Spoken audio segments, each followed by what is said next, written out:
as I'm recording this, two bits of news have come out. Manchester United have officially confirmed Cristiano Ronaldo has signed a new contract, or a new contract with his former club, I should say. He is back. But the other bit of news, which has just broken, is Jordan Henderson has signed a new extension to his contract. And this has just got me thinking, Ollie, when it comes to Liverpool's title credentials, I look at their transfer window last summer. Thiago Alcantara was pretty much the only noticeable name that came in. Yes, they had defensive recruits in January because of injuries.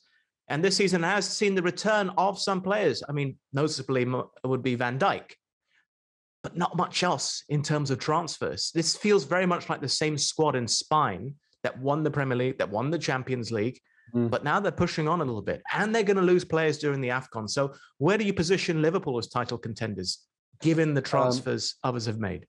Yeah, I mean, I regard them as contenders, and I think they showed in the performance of the first hour on Saturday that they are contenders, that they can take on anybody confidently. But I look at the squad depth. I look at the fact that they were,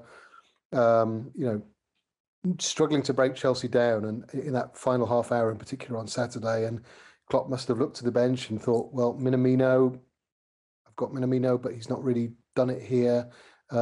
Oxlade-Chamberlain didn't come off the bench. You contrast it with Chelsea's squad depth, particularly in those attacking positions, and I think there are enough concerns about whether they've got enough strength coming off the bench in that type of situation. There's also the concern that, if Salah and Mane or Firmino or Jota miss more than a game or two, and we know Salah and Mane will for the AFCON in January. That's a concern as well, because it feels like the strength in depth. I mean, you look at Manchester City's options, albeit sort of generally wide players rather than strikers. You look at Chelsea's options. You look at Manchester United's options, particularly now having added Ronaldo, and they are much deeper squads, strength in depth. And Liverpool seem to have a few too many players who look like they're just sort of making up the numbers in the squad, and that, I think, is a result of not being able to be. I mean, it's not Klopp's choice. I'm sure it's not Michael Edwards' choice, but the club haven't really been aggressive enough in the transfer market over the last 3 years to really build and continually refresh the squad in the way that you would probably have expected.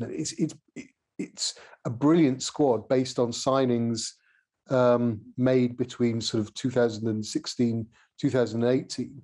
And if you look at what they've done in the past 3 years in the transfer market, it's not an awful lot. So a lot of those players are sort of now pushing up to nudging 30 or maybe just beyond 30 in the case of Henderson and a couple of others. And yeah, it does. If there's a question mark about Liverpool and whether they might have struggled to build on the title success of 2020, it's not about Klopp. It's not about individual players. It's more about whether they've done enough in the transfer market to really keep building from a position of strength. Yeah, I should add, I forgot to mention Diogo Jota's name. I think he has been a great addition to the side alongside Thiago as a signing last summer. But losing Wijnaldum would be a huge miss. And it does look like they're signing on some players for the long term, like I just mentioned, Henderson.